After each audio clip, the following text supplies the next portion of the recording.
Welcome back to the deep dive. Usually when you tune in, we are, tearing apart a trend report on artificial intelligence, or maybe we're dissecting a stack of articles on geopolitical shifts. We usually look outward. That's our standard operating procedure, isn't it? We take the complex world, we try to break it down into manageable pieces, and, well, hand them to you. But today we're doing something completely different. We're turning that analytical lens inward. We're looking at the software that runs us. Language. We're talking about language. Specifically, we have a source document here. It's called Vocab Set 97, and it's a list of exactly 30 specific English idioms and phrasal verbs. And I know what you might be thinking. A vocab list. Is this high school? Am I back in a classroom? But here's the thing. Language is really the operating system of your social life. That's a great way to put it. It is. If you don't have the right updates installed, you crash. You can freeze in conversations. You miss the nuance. And that's the deep dive promise, right? Mm-hmm. We aren't just going to read you a list. We're going to treat this like a masterclass. Well, we have 30 of these. Let's call them blocks of communication here. Mm-hmm. And our mission is to take them apart, look at the gears inside, the grammar, the emotion, the hidden rules, and figure out how to use them to sound not just fluent, but, native. Exactly. And to do that, we're going to slow the pace right down. For every single one of these 30 items, we have a checklist. We're going to hit the meaning, sure, that's the easy part. Okay. But we're also going to look at 3 distinct contexts for every phrase: the synonyms, the opposites, the grammar, and the specific word family it belongs to. So get comfortable, put your headphones on. We have a lot of ground to cover, but we are going to walk, not run. Okay. Let's look at the first category. We are starting in a place we all know a little too well: frustration, obstacles, and secrecy. A familiar territory. A very familiar territory. And item number 1 is a phrase I feel like I've lived my entire week inside of. It is, drives me up the wall. A vivid place to start. Drives me up the wall. Now, on the surface, most people know this just means to be annoyed. But if you just say, I'm annoyed, you're really missing the flavor of this phrase. It's the visual that gets me. It's so cartoonish, like you're literally scrambling up the wallpaper. It is, and I want you to hold on to that visual. Imagine you're in a room. The annoyance, let's say it's a noise, a problem. It's filling the room like water. It's rising. Okay, I'm with you. And you're so desperate to escape it that you are literally clawing your way up that vertical surface. That's the specific emotion here. It's not just anger. It's entrapped irritation.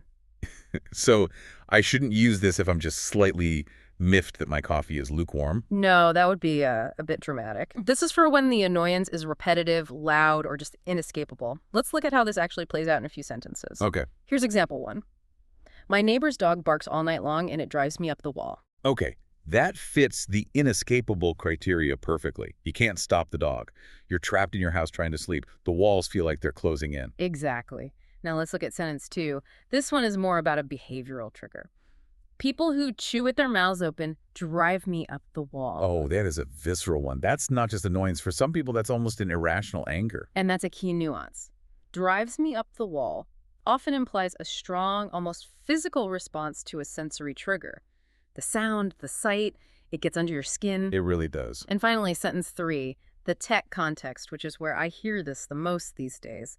The computer freezes every 5 minutes, and it's driving me up the wall. I feel that in my soul. Okay, so looking at the mechanics here, we're in the semantic field of anger and frustration. Yes, that's the core concept group. The related words are things like irritation, annoyance, exasperation, fury. It's a whole family of negative emotions. But are there other ways to say this without sounding so animated? Sure, if you want to be more formal or maybe just less dramatic, you could say, it gets on my nerves. That's kind of the polite cousin of the phrase. Okay, gets on my nerves. If you want to go stronger, you use the single word synonym. Infuriate. It infuriates me. That's very direct. But infuriate sounds a bit serious, doesn't it? Like, the government's new policy infuriates me. You wouldn't really say the sound of chewing infuriates me, would you? You could, but you're right. It adds a certain heaviness, a formality. Drives me up the wall, keeps it colloquial. It's a social phrase, used to complain to a friend. And the grammar. Was it always me? Can it drive you up the wall? Yes, and this is where students sometimes slip up. The object pronoun changes. It drives him up the wall. Their constant arguing drives us up the wall. So the person being annoyed changes. And the subject, the thing doing the driving, is usually a specific habit, a recurring noise, or a frustrating situation. It's often small things having a big, repetitive impact. Right. Okay, before we move to the next one, let's flip it. If nothing is driving me up the wall, what state am I in? What's the opposite? The opposite state would be being soothed or calmed down. Listening to relaxing music might soothe you.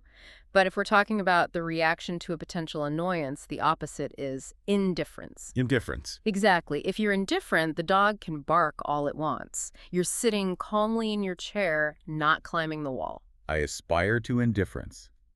Okay, let's take a little breath there. Let's move to item number 2. This one is about being blocked. The phrase is, get in the way of something. Get in the way of something. This sounds very physical, like a piece of furniture blocking a door, but we use it metaphorically all the time. So it's about obstruction.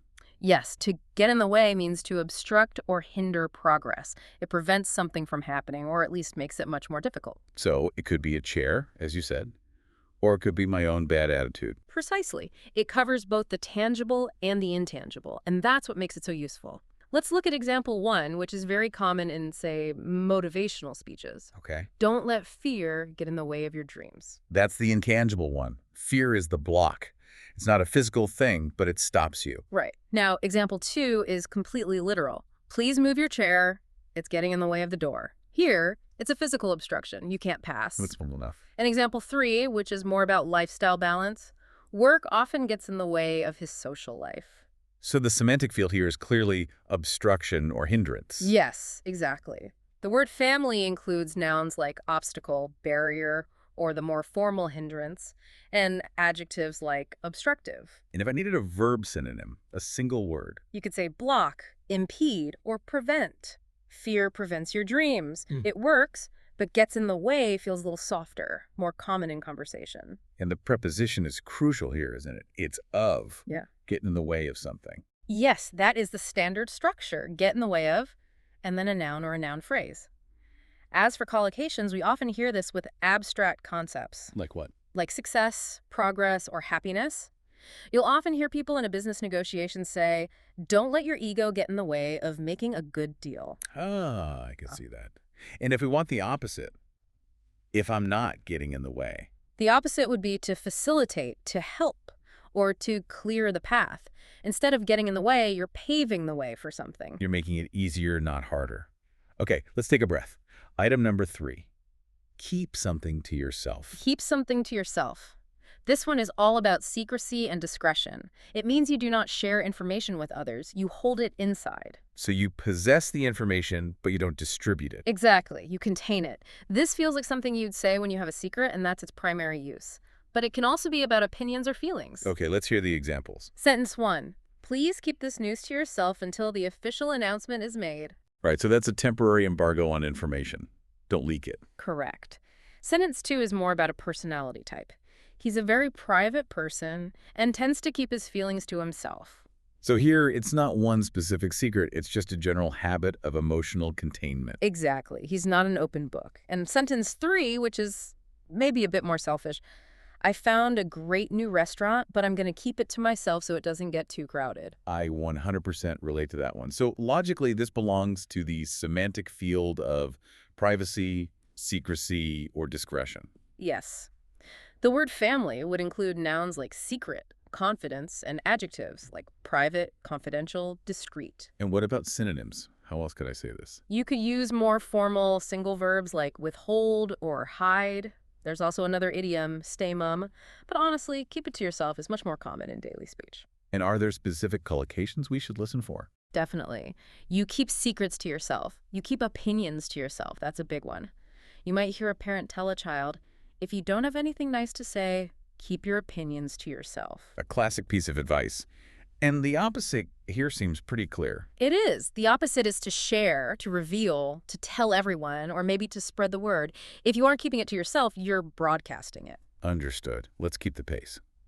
Moving on. Item number 4, no time to lose. No time to lose. This phrase just screams urgency and immediacy. It means a situation requires instant action. We cannot afford to waste a single second. This feels like action movie dialogue. Come on, there's no time to lose. The bomb is ticking. It often is. But it applies just as well to real-life crises, believe me. Let's look at example 1. The train leaves in 5 minutes. We have no time to lose. That's practical, everyday urgency. Example 2. Much higher stakes. The patient is critical. There is no time to lose. In a hospital, you'd hear that. Right. Life or death. And example 3. A business deadline. We need to submit this proposal by noon, so there's no time to lose. It really pushes the pace, doesn't it? The concept group here is obviously time and urgency. Correct. And the related words are urgent, immediate, critical, deadline. What about synonyms for the whole phrase? A slightly more formal one is time is of the essence.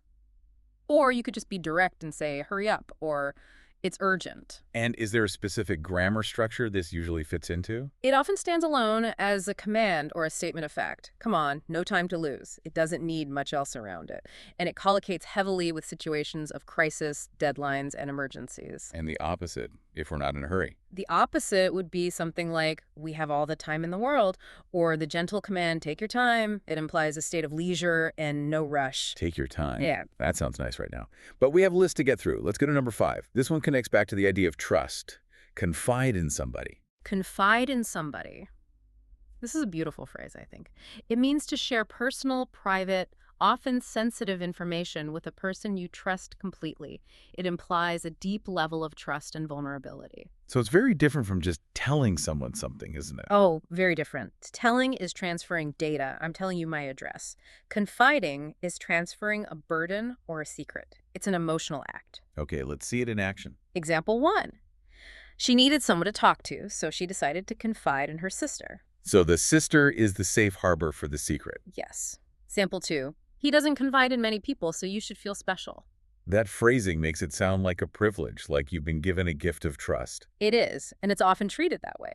In example 3, a more professional context. I confided in my boss about my health issues. That's a big step. Yeah, that requires a lot of trust. Okay, looking at the checklist, the preposition here seems like the most important part. In? It's absolutely vital. You do not confide to someone or with someone. You confide in someone. That little word in suggests you are placing the trust inside them or inside the circle of their confidence. That's a great way to visualize it. So the semantic field is trust and relationships. Yes. And the word family is trust, confidence, vulnerability, secret. Synonyms would be phrases like trust with a secret, open up to, or unburden yourself to. And the opposite, if you don't do this. The opposite would be to clam up, which means to stop talking, or to be guarded, to keep your emotional walls up, or as we learned earlier, to keep things to yourself. If you don't confide in anyone, you risk being emotionally isolated. That wraps up our first section on frustration and secrecy. Let's take a brief pause to let those sink in before we move on. Good idea. All right, section 2. We're shifting gears now to motivation, truth, and change. And item number 6 is a 2-for-1. Sit around or sit about. Sit around or sit about, these are used almost interchangeably, though I'd say sit about is a little more common in British English. The phrase refers to idleness or a lack of activity. Just doing nothing. Exactly. Wasting time or relaxing without any specific purpose. It sounds a bit negative or at least lazy. It can be, but not always. The context is everything. It can be negative, implying laziness, or it can be neutral, implying simple leisure. Let's hear the context then. Example 1. We just sat around all weekend watching movies. That sounds pretty nice, doesn't it? Relaxing. It's neutral, maybe even positive. Sounds like a perfect Sunday to me. But look at example 2. Don't just sit around waiting for a job to find you. Go out and look for one. Now it's negative. It implies passivity and laziness. Precisely. And example 3. I'm tired of sitting about the house. Let's go for a walk. Again, it's the feeling of unproductive idleness. So the word family here is inactivity or idleness. The family would have words like lazy, leisure, passive, idle. Yes. And for synonyms, you could use verbs like lounge, loaf, or idle. We were just loafing around all day. Are there common collocations, things it's often paired with? Yes, very much so. You often sit around doing nothing. That's a very common complete phrase. Or you sit around waiting for something to happen. And the opposite is pretty straightforward. It is. The opposite is to be active, get moving, keep busy, or be productive. Got it. Let's move to number 7. This one is quite expressive. Your heart isn't in something. Ah, yes. Your heart isn't in something. This describes a complete lack of enthusiasm or passion. You're doing the action, but you're doing it mechanically. You simply do not care about the result. We've all been there, doing a task just to get it over with. Indeed. Let's look at the first example. He tried to learn the piano, but his heart wasn't really in it. So he was hitting the keys, maybe the right notes, but there was no music, no passion, a mechanical performance. That's the perfect description. Now, example 2. I could tell her heart wasn't in the apology. It sounded fake. Oh, that's important. It implies insincerity. The words were there, but the feeling wasn't. Exactly. And example 3, which is quite heavy. If your heart isn't in this relationship anymore, maybe we should break up. Wow. Yeah, that's a serious conversation. So the semantic field here is emotion and motivation. Correct. The word family is passion, enthusiasm, sincerity, motivation. Synonyms for the state of not having your heart in it would be reluctant, unenthusiastic, apathetic, or the great phrase, going through the motions. And common collocations. What things do our hearts fail to be in? It pairs very frequently with jobs, hobbies, and, as we saw, relationships. Basically any long-term commitment. And the opposite is pretty obvious, right? Yes, the opposite is to put your heart and soul into it. Yeah. Or to be passionate, dedicated, or wholehearted about something. Okay, pausing there. Let's look at number 8. Count on somebody or count on something. Count on. This is a foundational phrase. It means to rely on or depend on someone. It's all about trust and reliability. You truly believe that person or thing will do what you expect. This feels like a bedrock phrase for friendship or any strong relationship. It absolutely is. Example 1. You're my best friend. I know I can always count on you. That's one of the highest compliments you can pay someone. It means you're solid. You're dependable. Yes. Now for a business context, example 2. We're counting on this new contract to save the business. Here it means depending heavily. The whole future relies on it. So it can have a sense of pressure, too. It can. And example 3 shows how we use it for inanimate things or situations. Don't count on the weather being nice for the picnic. Bring an umbrella just in case. Ah, so you can use it for things like the weather to mean predict with certainty or expect. Exactly. And grammatically, the preposition on is non-negotiable here. You count on them. The semantic field then is reliability or dependence. What are some synonyms? The closest are rely on and depend on. A more informal one is bank on. I'm banking on you to be there. And the opposite. What happens when you can't count on someone? The opposite feeling is to distrust someone, but the opposite action is to be let down by someone. If you can't count on them, it's because they are unreliable. Okay, number 9, a very positive one. Come true. Come true. This means the realization of hopes or dreams. It describes a wish, a hope, or a prediction becoming reality. Very positive. Has a bit of a Disney movie vibe to it. Usually, yes. Yeah. It's often used in very happy contexts. Example 1, winning the lottery was a dream come true. The classic usage right there. The absolute classic. Example 2, I hope all your birthday wishes come true. But here's the twist. It's not always positive. Oh. Look at example 3.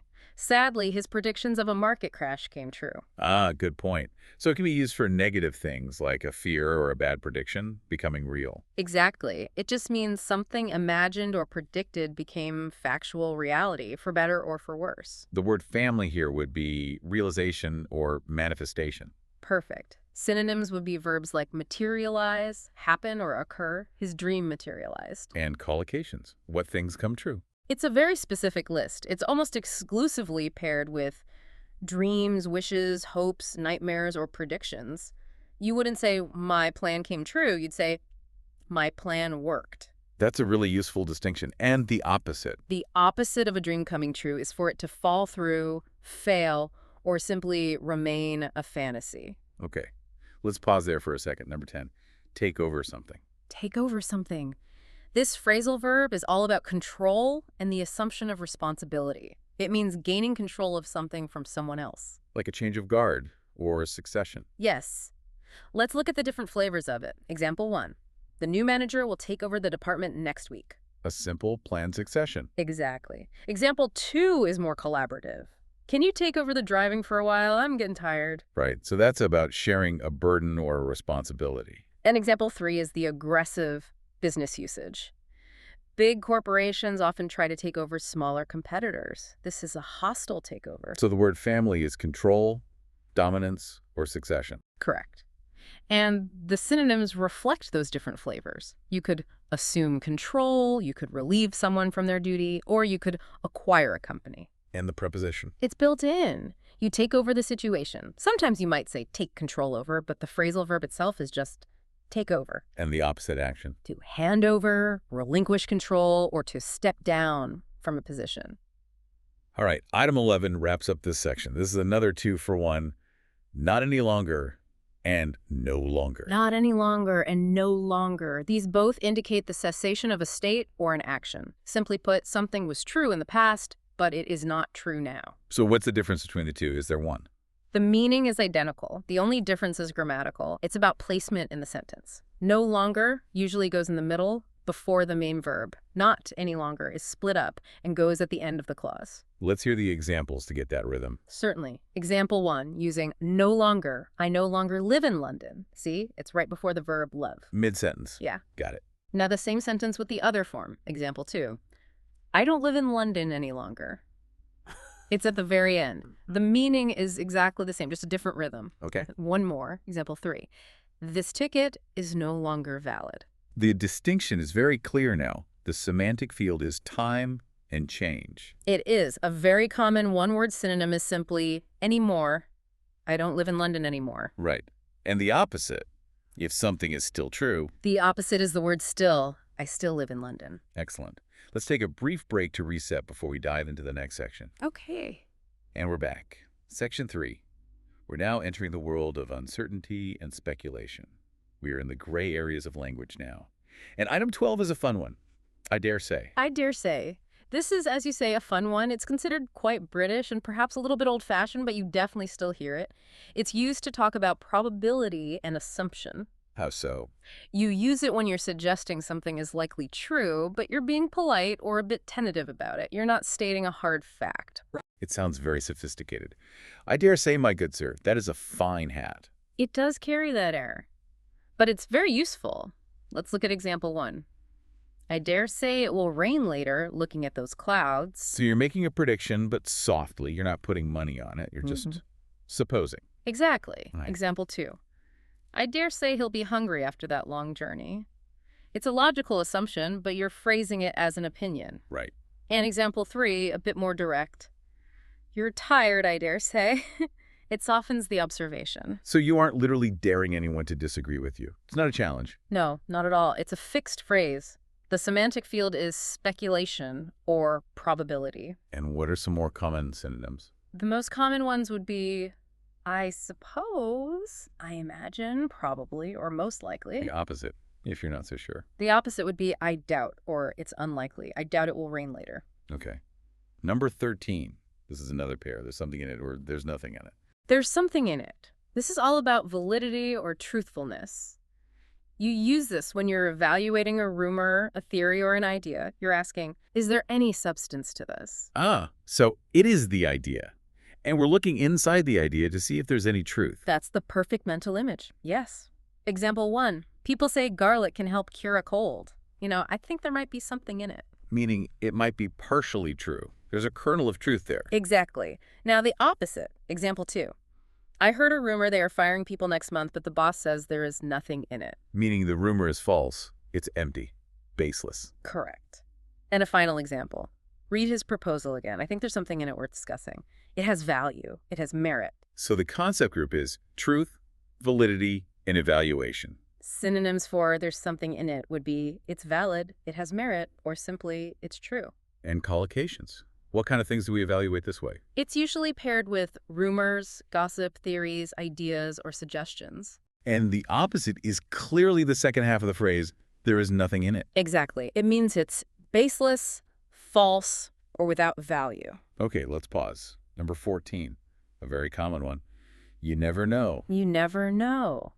This phrase expresses possibility and hope, or sometimes it can be a gentle warning. It's an acknowledgement that the future is uncertain and anything can happen. This is the official phrase of the optimist and the lottery player. Hey, you should buy a ticket. You never know. It is. That's its primary function. Example 1. You should apply for that job. You never know, you might get it. That's the hopeful usage. It's about giving something a shot, just in case. Right. Example 2 is similar. Keep that old ticket. You never know, it might be worth something one day. It's about potential. And a third one. Example 3. I didn't think I'd like sushi, but I tried it and loved it. You never know. Here it means life can surprise you. So the semantic field is chance, unpredictability, and hope. Synonyms would be phrases like, it's possible, anything is possible, or the question, who knows? And for collocations. It stands alone very well. It's often used as a standalone exclamation. You never know. And the opposite. What if we do know? The opposite would be a statement of certainty. It's certain, it's guaranteed, or just definitely. Okay. Item 15. This one takes the uncertainty even further. Anyone's guess. Anyone's guess. Yes, this indicates a total lack of knowledge or predictability. It means absolutely no one, not even the experts, has the answer. It's a complete toss-up, a total mystery. Correct. Example 1. Who will win the election? At this point, it's anyone's guess. So even the pollsters are shrugging their shoulders. Exactly. Example 2. What the weather will do tomorrow is anyone's guess. Which means the meteorologists are confused too. And one more. When the train will actually arrive is anyone's guess. I've lived that one. Huh. The word family is uncertainty and maybe even ignorance in the simple sense of not knowing. Yes. Synonyms include unknown, unclear, a mystery, or the idiom up in the air. And the opposite of that, total mystery. That would be common knowledge, a sure thing, or something that is predictable. Okay, last one for this section. Number 16. A simple one. For fun. For fun. This phrase refers to leisure and a lack of seriousness. It means you do something purely for enjoyment, not out of duty, for money, or for any serious reason. It's the best reason to do anything, really. I agree. Example 1. I don't play tennis professionally. I just play for fun. Meaning there's no pressure, no competition, just for the love of the game. Precisely. Example 2. He writes short stories for fun in his spare time. It's a hobby. Not for publication. Right. And example 3. We drove to the beach just for fun. No reason, no plan, just enjoyment. The semantic field is leisure, hobby, enjoyment. Synonyms are phrases like for pleasure, for enjoyment, or the very simple just because. And the opposite. If you're not doing it for fun, then you're doing it professionally, seriously, for work, or compulsorily. Okay, that's the uncertainty section done and dusted. Let's take a quick breath. Good call. Section 4. Basis, opportunity, and probability. We're getting a bit more logical now. And item 17 is base something on something. Base something on something. This phrase is all about foundation and evidence. It means you are using a source, a fact, or a reason to support an idea, a decision, or a creation. We see this in movies all the time, based on a true story. That is the most famous example, absolutely. So, example 1. This movie is based on a best-selling novel. Meaning it takes its structure and its story from the novel. It has a source material. Correct. Example 2 is more about logic. You shouldn't base your decision purely on rumors. Right. Don't build your logic on bad ground. You need facts. Yes. And example 3, a very practical one. The salary for this position is based on your experience level. The preposition on is clearly the key here, isn't it? It is. Based on. You can't say based in or based from in this specific context of evidence or foundation. It's a fixed collocation. The word family, then, is foundation, origins, evidence. Yes. Synonyms would be phrases like founded on, derived from, or modeled on. And the opposite, an idea with no foundation. That idea would be described as baseless, unfounded, or imaginary. Moving on. Item 18. Make the most of something. Make the most of something. This means maximizing an opportunity. It's about optimization, enjoying, or utilizing something to its fullest potential, usually because it's temporary. It has a carpe diem feel to it. Seize the day. A very similar spirit, yes. Example 1. We have a sunny day today, so let's make the most of it and go to the park. The sun won't last forever, so use it now. Scarcity creates value. Exactly. Example 2. He only had a week in Paris, but he really made the most of it, meaning he saw everything he possibly could. He didn't waste a moment. Okay. And example 3, a professional context. You should make the most of this training opportunity. It won't be offered again. So the semantic field is utility, efficiency, appreciation. Yes. Synonyms include exploit in a positive sense, capitalize on, take full advantage of, or simply maximize. And the opposite, if you don't make the most of it. The opposite is to waste, squander, ignore, or to miss out on the opportunity. Number 19, a phrase about probability. The chances are. The chances are. This focuses on high probability. It's a way to say what you think is most likely to happen. And does it usually come with the word that? Like, the chances are that? Yes, that's the full grammatically correct form, although in spoken English we very often drop the that. It's more casual. Okay, let's hear it. Example 1. The chances are that it will rain tomorrow. It's a prediction based on the odds. It sounds more certain than maybe. It is. It implies better than a 50-50 chance. Example 2. If you don't study for the exam, the chances are you will fail. It's a logical consequence. Right. And example 3. He's an hour late. The chances are he's stuck in traffic. It's the most probable explanation. So it's a predictive phrase? Synonyms. The most common are it is likely, probably, in all likelihood, and the very similar idiom odds are. And the opposite if the probability is low. The opposite would be it's unlikely, it's improbable, or the chances are slim. Okay. Item 20, a dramatic one. Die out. Die out. This phrasal verb refers to extinction and disappearance. It describes a gradual process where something disappears completely from the world, never to return. So it's not just stopping, it's vanishing forever. Correct. It has a finality to it. Example 1 is the most obvious. The dinosaurs died out millions of years ago. The ultimate example of dying out. It is, but we use it for more than just animals. Look at example 2. Many local traditions are dying out because the younger generation isn't interested. That's a kind of cultural extinction. That's sad. It is, and example 3 is similar. With the spread of global languages, many local dialects have almost died out. So the word family is extinction, death, and end. Yes. Synonyms would be phrases like become extinct, disappear, vanish, or the softer fade away. And common collocations, what dies out? Usually it's species, traditions, languages, customs, or sometimes even fashions or trends. And the opposite, if something is not dying out. The opposite is to thrive, to boom, to proliferate, or to populate. Last one in this section, number 21, out of luck. Out of luck. This means misfortune or a missed opportunity. It means the chance has passed or the timing is bad. Basically, you cannot get what you want. The door has just closed in your face. A perfect image, yes. Example 1. I wanted to buy tickets for the concert, but they're all sold out. I'm out of luck. You missed the boat. Exactly. Example 2. If you want to order breakfast after 11 a.m., you're out of luck. The kitchen has stopped serving it. It's a rule. You're too late. Right. And example 3.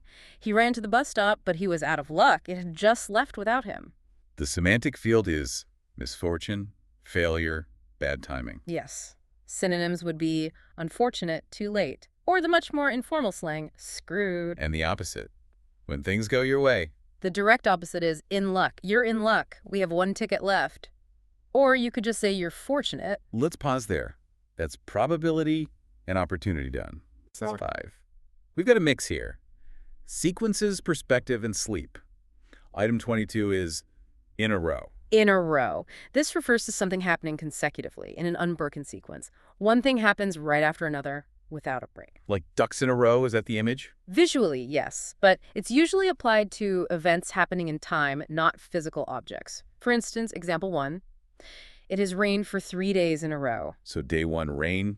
Day 2, rain. Day 3, rain. No sun in between. It's a streak. Exactly. A streak is a great synonym.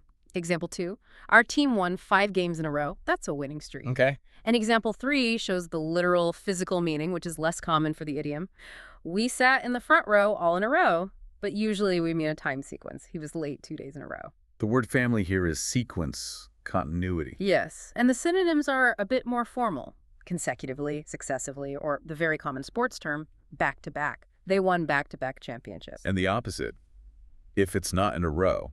Then it happened intermittently, occasionally, or with breaks in between. Got it. Number 23, a personal favorite. Look on the bright side. Look on the bright side. This is pure optimism. It's an instruction to find the positive aspect in what is, on the surface, a negative situation. It's the classic find the silver lining phrase. It is exactly that. Example 1. I know you lost your job, but look on the bright side. Now you finally have time to travel. It's an attempt to reframe the bad news, to cheer someone up. Yes. Example 2. Look on the bright side. At least nobody was hurt in the accident. Meaning, it could have been much worse. Okay, focusing on the positive. And example 3. It's raining on our vacation, but look on the bright side. The garden really needs the water. The semantic field is optimism, positivity, perspective. Yes. Synonyms are phrases like be positive, find the silver lining, as you said, or be optimistic. And the opposite, the pessimistic view. The opposite would be to focus on the negative, to be pessimistic, or more dramatically, to wallow in misery. Item 24. Start off or start out. Start off or start out. These both refer to beginning a journey or a process. They focus on the initial phase of an action. Okay, but is there a difference between using off and out? It's a very subtle one, and they're often interchangeable. Start out often feels more connected to a long journey or a career path. Start off can be for a single event, like a meeting or a day. Okay, the example should help clarify that. I think so. Example 1. We need to start off the meeting with introductions. See? The beginning of a single event. Right, the opening agenda item. Example 2. He started out as a mailroom clerk and eventually became the CEO. This is the beginning of a long career path. Out feels better here. I see the difference now. Journey versus event. And example 3, a trip. We started out early in the morning to avoid the traffic. The beginning of a physical journey. So the word family is beginnings, origins. Correct. Synonyms include begin, commence, kick off, which is informal, or embark, which is formal. And the opposite of starting off. To finish, end, conclude, or wind up. Number 25. This is a tricky one. Drop off. Drop off. Now, this is a multi-purpose phrasal verb. We need to be very careful here because it has 3 distinct, very common meanings. Okay, let's tackle them one by one. This seems like a potential trap for learners. It is. So first, usage A. It can mean to deliver someone or something to a place. You transport them and leave them there. Okay. Example 1. I need to drop off the kids at school on my way to work. Delivery. Delivery, got it. Second, usage B. It can mean to decline or decrease in numbers or intensity. Example 2. Attendance for the class was high at first, but it dropped off after the first week. So you can picture a line on a graph going down, a decrease. Precisely. Right. And third, very common formally, usage C. It means to fall asleep, usually unintentionally. Yeah. Example 3. I was so tired last night I dropped off in front of the TV. That is a lot of utility for just 2 words. You really have to rely on context. You do. If you're in a car, it's probably delivery. If you're looking at a sales chart, it's a decrease. If you're on a comfortable sofa, it's probably sleep. So the synonyms and opposites will depend entirely on which meaning we're using. Yes, exactly. For delivery, the synonym is deliver, and the opposite is pick up. For decrease, a synonym is decline or fall, and the opposite is increase, or interestingly, also pick up. Sales picked up. Right. And for sleep, synonyms are doze off or nod off, and the opposite is simply wake up. Item 26 feels like a perfect follow-up. Fall asleep versus fast asleep. Yes, this distinction often confuses learners. Fall asleep is the verb phrase. It's the action of transitioning from an awake state to a sleeping state. Fast asleep is an adjective phrase. It describes the state of being in a deep, sound sleep. So you do one and you are the other. Precisely, you put it perfectly. Example 1 shows the action. It took me an hour to fall asleep last night. That's the action, the struggle even. The process of getting there. Exactly. Now, example 2 shows the state. When I checked on the baby, he was fast asleep. That's the state he was in. He was already there. Okay. And example 3, don't make any noise. The dog is fast asleep on the rug. And why fast? Does it mean quick? That's a great question. In this old context, from older forms of English, fast meant firm, fixed, or stuck, like in the phrase, holding fast to a rope. So you are firmly asleep. That is fascinating. So synonyms for the action, fall asleep. Go to sleep, drift off, doze off. And synonyms for the state, fast asleep. Deeply asleep, sound asleep. Or the very informal idiom, out like a light. And the opposites follow that same pattern, I imagine. They do. The opposite of the action fall asleep is the action wake up. The opposite of the state fast asleep is the state wide awake. Which leads us perfectly to our final pause before the very last section. A good place to break. Section 6. We are ending on a high note of emotion here. Restlessness and worry. Item 27. Toss and turn. Toss and turn. This refers to physical restlessness, specifically when you're in bed. You are moving around constantly because you can't get comfortable or you simply cannot sleep. It's usually because of stress, or maybe it's too hot in the room. Those are the two most common causes, yes. Example 1. I was tossing and turning all night because of the heat wave. You're rolling left, then rolling right, tangling the sheets. A miserable feeling. It is. Example 2, from the perspective of a bed partner. Stop tossing and turning so much, you're waking me up. A common complaint. And example 3, the psychological reason. He tossed and turned all night, worrying about his job interview the next day. So the semantic field is insomnia, restlessness, discomfort. Yes. Synonyms would be phrases like thrash about or just be restless. And the collocations seem pretty fixed. They are. It's almost exclusively paired with all night or in bed. You don't toss and turn at your desk. And the opposite, a good night's sleep. The opposite would be to sleep like a log, sleep like a baby, or to be, as we just learned, fast asleep without moving. Item 28, a very specific time reference. The night before last. The night before last. This is simply a specific time marker. It means 2 nights ago. It's a bit of a mouthful, isn't it? But we don't really have a single word for it in English, do we? Like the Germans have vorgestern for the day before yesterday. We don't. We have yesterday. But for nights, our system is last night. And then for the one before that, we have to use this full phrase, the night before last. Okay, let's hear it used. Example 1. I'm sure I saw him at the supermarket the night before last. Not last night, but the one before that. It anchors the timeline very specifically. Yes. Example 2 is often a question. Where were you the night before last? And example 3. It rained heavily the night before last, not last night. So the timeline is today, yesterday, which contains last night, the day before yesterday, which contains the night before last. That's the timeline. Correct. No real synonyms. It is what it is. And the opposite would just be any other time marker. Item 29, the state of being not asleep at all, wide awake. Wide awake. This is the direct opposite of fast asleep. It refers to a state of total alertness. You are fully conscious, your eyes are open, and you are not tired at all. And wide here is an intensifier, isn't it? Like wide open. Your eyes are wide with wakefulness. Yes, that's the feeling. Example 1. I drank a large coffee at 8 p.m., so I was wide awake at midnight. Regretting that caffeine, a common mistake. A very common one. Example 2. The loud noise from the street woke me up, and now I'm wide awake. It's impossible to get back to sleep. Right. And example 3. He was so excited about his vacation that he was wide awake hours before his alarm went off. So the semantic field is alertness, consciousness. Synonyms would be fully awake, alert, or lucid. And the opposite we know is fast asleep. But what about the states in between? Good question. The true opposite is fast asleep, but you could also be drowsy, half asleep, or groggy. Those are the states between wide awake and fast asleep. And finally, we have reached item number 30, and it's a powerful one, worried sick about something. Worried sick. This describes extreme anxiety. It implies that the worry is so strong, so intense, that it is causing a physical sensation of illness or nausea. So it's not just being concerned or a bit worried. This is next level. This is the highest level of worry, yes. Example 1 is what parents say all the time. Where have you been? Your phone was off. I've been worried sick about you. That is the ultimate parent phrase, I think. It is. Example 2, a medical context. She's worried sick about her upcoming medical results. The waiting is making her feel ill. I can imagine. And example 3, a general statement. Parents often worry sick when their children don't call to say they've arrived safely. The preposition about almost always follows. Yes, you are worried sick about something or someone.